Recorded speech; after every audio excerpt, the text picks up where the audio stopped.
Chapter dimulai dengan menampilkan Ryu yang sedang bersantai sambil membaca koran.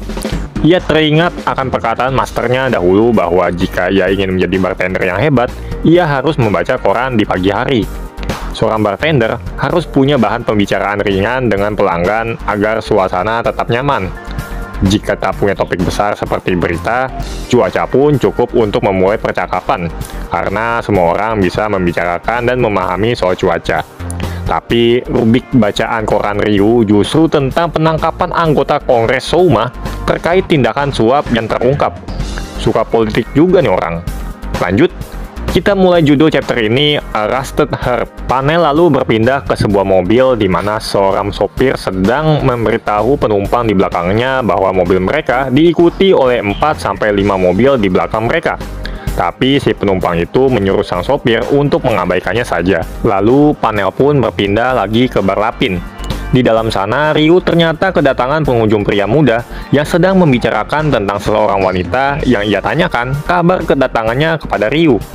Tapi tiba-tiba, pria itu terpecah perhatiannya kepada seorang pelanggan baru yang menanyakan sosok Ryu di bar itu.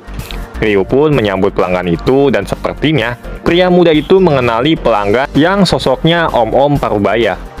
Tak hanya si pria muda itu, beberapa pelanggan bar lapin seperti familiar dengan Om-Om itu. Dan entah kenapa mereka semua berbondong-bondong meminta tagihan untuk pergi dari bar lapin. Nah loh, kenapa tuh ya? Tetapi si pria muda itu tetap tinggal, sambil sedikit menyindir bahwa si pelanggan Om-Om itu tidak seharusnya berada di tempat ini. Dan entah kenapa si pria itu malah semakin semangat, meskipun si Om-Om itu masih tersenyum tenang. Ryu langsung menegur si pria agar menghormati sesama pelanggan. Tetapi respon si pria itu justru melabrak Ryu yang disangka memihak si Om-Om itu. Dibentak begitu, Ryu mengambil sikap untuk mengancam dan mengusir pria itu dari bar. Dan ternyata si pria itu malah menantang balik, sehingga suasana bar lapin terasa begitu tegang. Diketahui bahwa si Om-Om itu bernama Souma Koji, seorang politisi dan nama yang disebut pada awal chapter ini. Rekan-rekan di bar itu bertanya, apakah Om Koji ini adalah teman dari Ryu? Sayangnya tak ada yang mengetahuinya. Bahkan kedatangan ia adalah yang pertama kali di bar lapin. Suasana bar lapin yang tadi ramai hanya tersisa Om Koji saja. Ia lalu meminta sebuah minuman oat pear yang segera disiapkan oleh Ryu. Di sini Souma Koji ternyata mengenal keluarga Sasakura Ryu, bahkan mengetahui bahwa Ryu adalah anak kedua dari Sasakura Sensei. Sambil Ryu menuangkan minumannya ke Om Koji terkejut, namun juga kagum, karena keluarga Ryu yang dikenal terpandang, ternyata ia sendiri memilih profesi yang dianggap sederhana seperti bartender. Padahal, Ryu bisa saja masuk universitas bergengsi, tetapi Ryu justru pergi ke Perancis dan memilih jalan hidup sebagai seorang bartender. Lalu Om Koji seperti menyindir Ryu dengan menganalogikan sebagai lebih baik menjadi seorang peminum anggur dibanding seorang penuang minuman anggur. Om Koji juga menanyakan mengapa Ryu memilih untuk menjadi seorang penuang minuman. Karena keluarganya, spesifik bapaknya, dijuluki monster dari Nagita Chou. Tapi sang anak justru memilih jalur hidup yang bertolak belakang dengan gelar keluarganya itu. Apakah Ryu ini adalah sebuah kegagalan? Dengan tenang dan penuh makna, Ryu menjawab, "Aku rasa kau tak akan mengerti." Bukan bentuk kesombongan, tapi ekspresi bahwa nilai kehidupan yang ia yakini yang tak bisa dipahami oleh orang yang hanya mengejar kekuasaan. Dengan senyum tipis, Om Koji meminta untuk tambah minuman lagi kepada Ryu. Di sini Ryu mulai berbicara tentang kenapa politisi menyukai minuman oat pear.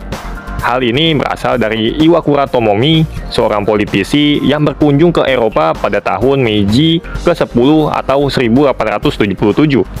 Ia menganggap minuman alkohol ini sebagai perwujudan budaya barat dan karena itu membawanya kembali ke Jepang.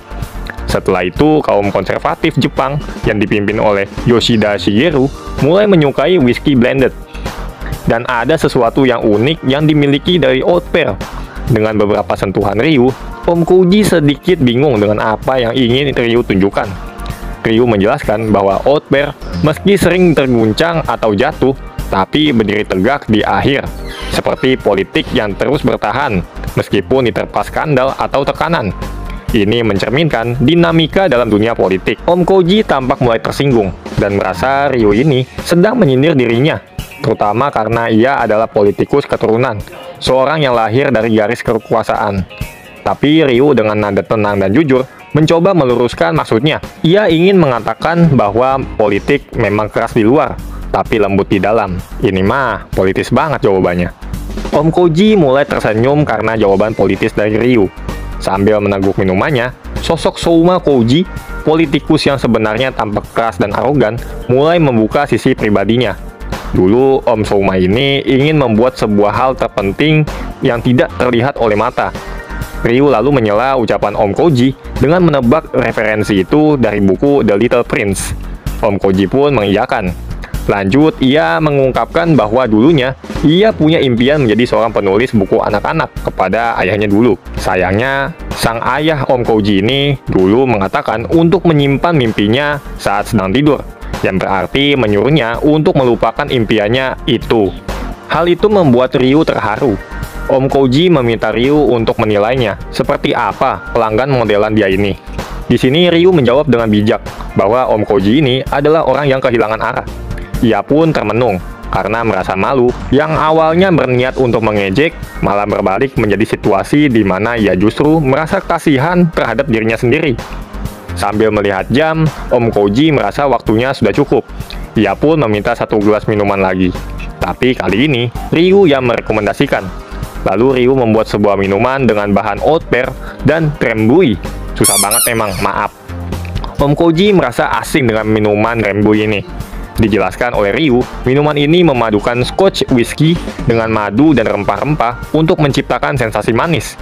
Jenis alkohol seperti ini memiliki sejarah panjang di Inggris. Dalam bahasa Gaelic, itu berarti minuman yang memuaskan. Itu adalah minuman favorit aktor Humphrey Bogart dalam film Casablanca. Om Koji mencoba minuman itu. Perpaduan rasa manis dan aroma whisky menciptakan sensasi kompleks di lidah. Tapi mendadak Ryu menyebut namanya minuman itu adalah Rusty Nail atau paku berkarat. Entah kenapa ekspresi Om Koji berubah karena merasa Ryu sedang mengejeknya lagi karena sudah karatan atau tua. Dan kembali lagi Ryu dengan tenang menjelaskan bahwa sebuah paku yang sudah berkarat hanya perlu dipoles kembali untuk mendapatkan kilau yang asli. Alah, ngeles mulu ini anak. Ryu melanjutkan bahwa sebuah bar ada untuk menyembuhkan hati pelanggan yang telah berkarat. Hal itu membuat Om Koji terdiam. Om Koji bertanya, apakah itu tetap sama bahkan jika orang itu seorang politisi yang kamu anggap korup seperti ayahnya Ryu? Ryu tetap konsisten dengan jawabannya. Bahkan jika dunia adalah musuh pelanggan, seorang bartender harus tetap berada di sisi pelanggan hingga akhir. Dan itulah moto yang ditanamkan oleh gurunya Ryu dulu. Meskipun ia belum sepenuhnya memahami maknanya. Dengan itu, Om Koji mengeluarkan sebuah amplop yang berisi laporan investigasi tentangnya. Hal itu membuat Ryu terkaget. Tapi karena ayahnya Ryu sudah wafat, laporan itu menjadi tak berguna lagi. Tapi Om Koji penasaran tentang istilah Glass of God di laporan itu. Ryu menjelaskan bahwa Glass of God itu adalah minuman terakhir yang menyelamatkan jiwa-jiwa yang terluka oleh kesepian dan juga yang tak punya tempat lain untuk dituju. Om Koji agak meremehkan wujud dari minuman yang menyelamatkan jiwa itu. Ryu sendiri pun juga tidak tahu. Tapi sang ayah pernah berkata bahwa minuman seperti itu memang ada. Ia pun berharap suatu hari nanti bisa menciptakan minuman itu. Om Koji pun memberikan tangannya karena kejujuran dan tekad kuat yang ia lihat dari Ryu. Dan telah juga memberikan secercah semangat kepadanya. Mereka pun akhirnya berjabat tangan. Tak lama dari situ, sebuah telepon berdering. Om Koji lalu mengangkat dan intinya, ia mengetahui hukuman penjaranya tak dikurangkan. Om Koji pun berpamitan dan memberikan salam perpisahan kepada Ryu, sembari meyakinkan bahwa Glass of God itu memanglah ada. Sebelum itu, Om Koji meminjam gelas bir untuk ia bawa keluar. Dan di luar, terlihat sorot kamera yang mengepung berlapin. Dan ia langsung melempar isi gelas bir itu dengan luapan amarah dan frustasi. Dia menyamakan lawan-lawan politik atau para pengkritiknya sebagai kecoa. Dia juga menyindir bahwa sistem hukum atau publik sangat lamban dalam mengakui kebenaran seorang politisi. Om Koji pun tak akan melarikan diri dari tuduhan yang mungkin sedang dihadapinya. Sebaliknya, dia memilih untuk menghadapi proses hukum secara langsung demi membuktikan diri bahwa ia tak bersalah. Setelah itu, panel berpindah, dan kali ini Ryu yang bertandang ke bar temannya.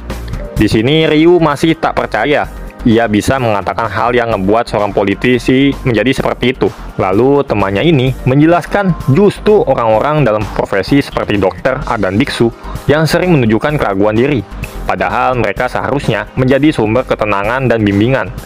Dia menekankan bahwa orang-orang ini cenderung tak menyadari bahwa ada orang lain yang mungkin mengalami penderitaan lebih besar. Sang temannya pun menegarkan hati dan menasehati Ryu bahwa sebagai bartender profesional, dia harus kuat dan tak meratapi masalah pribadinya yang sepele. Serta chapter ini pun berakhir.